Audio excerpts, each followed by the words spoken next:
I'm Stephanie McKendry, an academic development tutor in the school's Learning Development Centre. This short vidcast will discuss the best way to approach writing an essay or any other assessment and the importance of making a plan before you start writing. Finally, I'll briefly look at the assessment you're expected to complete.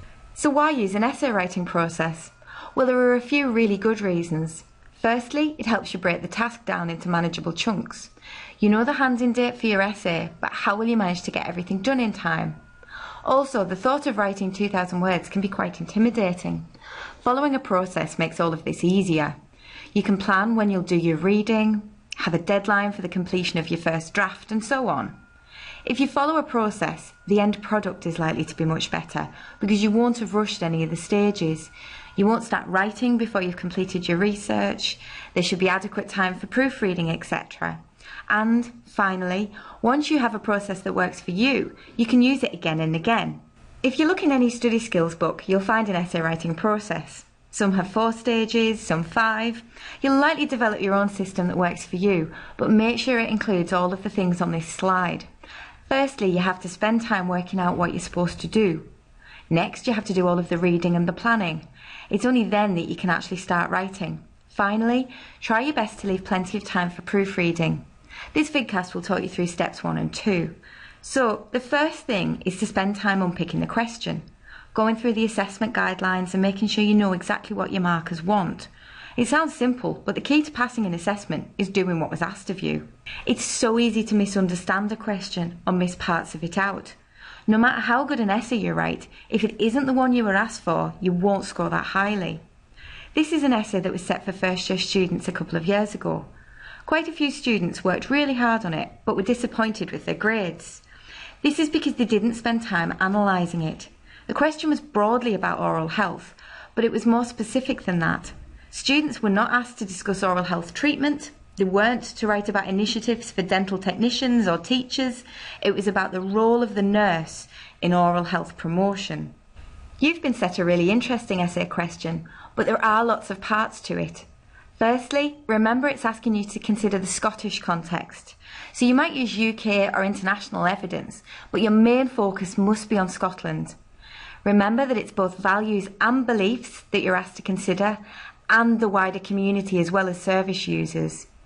It also makes reference to contemporary care, so they're not looking for an essay on the history of mental health nursing. In this first stage, ask yourself lots of questions. A really good one is, why have my tutors set this question? That'll give you a clue to the overall context. Is it a hugely important issue for your profession? Is it a matter of debate? You've been given a bit of extra guidance in terms of the topics you might want to focus on.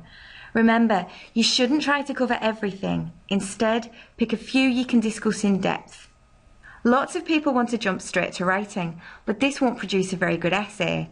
You'll only write about what you happen to know already, and it's likely that your work will be based on opinion. It will lack evidence. There are likely to be loads of perspectives and ideas that you're not yet aware of.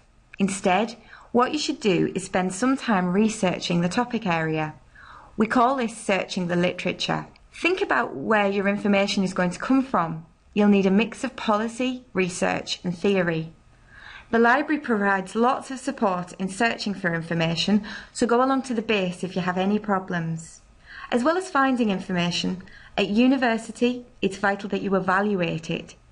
Is this of a suitable quality to be included in my essay? Do I trust it? You should avoid popular sources of information such as newspapers or Wikipedia. Once you've completed your research, it's vital that you pause. Don't rush headlong into writing. You need to spend a bit of time planning your essay. What is it you want to say in this essay? How are you going to organise it? There are likely to be several ways you could structure it, so you need to make some decisions. Planning makes life much easier because you end up with a better essay, one that answers the question and guides the reader through the argument. It also helps with motivation because you're not faced with 2,000 words to write and a blank computer screen. With a detailed plan, you've broken it all up into manageable bits, so it's much easier facing a 200-word introduction, for example. You can plan any way you like. The important thing is to work out some kind of structure. This is a bullet point plan, the writer has noted down all of the topics they wish to cover. It's also possible to plan your essay by dividing up the word count. I think the more detailed you plan, the better. It takes a bit of time, but the process of writing should be so much quicker as a result. This one, for example, has detailed what will be covered in each paragraph. Maybe even note down which references you plan to use to substantiate your points. If you're a more visual learner, maybe try planning your essay using a mind map.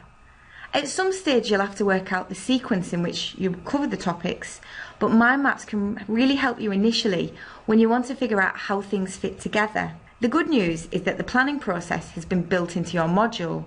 You'll submit your essay plan as formative assessment. Since formative work doesn't contribute to your final mark, some people don't think it's worth putting much of an effort in. I think this is a mistake though. It's your chance to get some meaningful feedback from the people who'll be marking your essay. They can only give you that if you hand in a detailed plan which you've spent time researching. If you feel you require any support whilst writing your plan and final essay, please get in touch with the School's Learning Development Centre. We offer workshops, one-to-one appointments and online materials, and we'd be glad to help.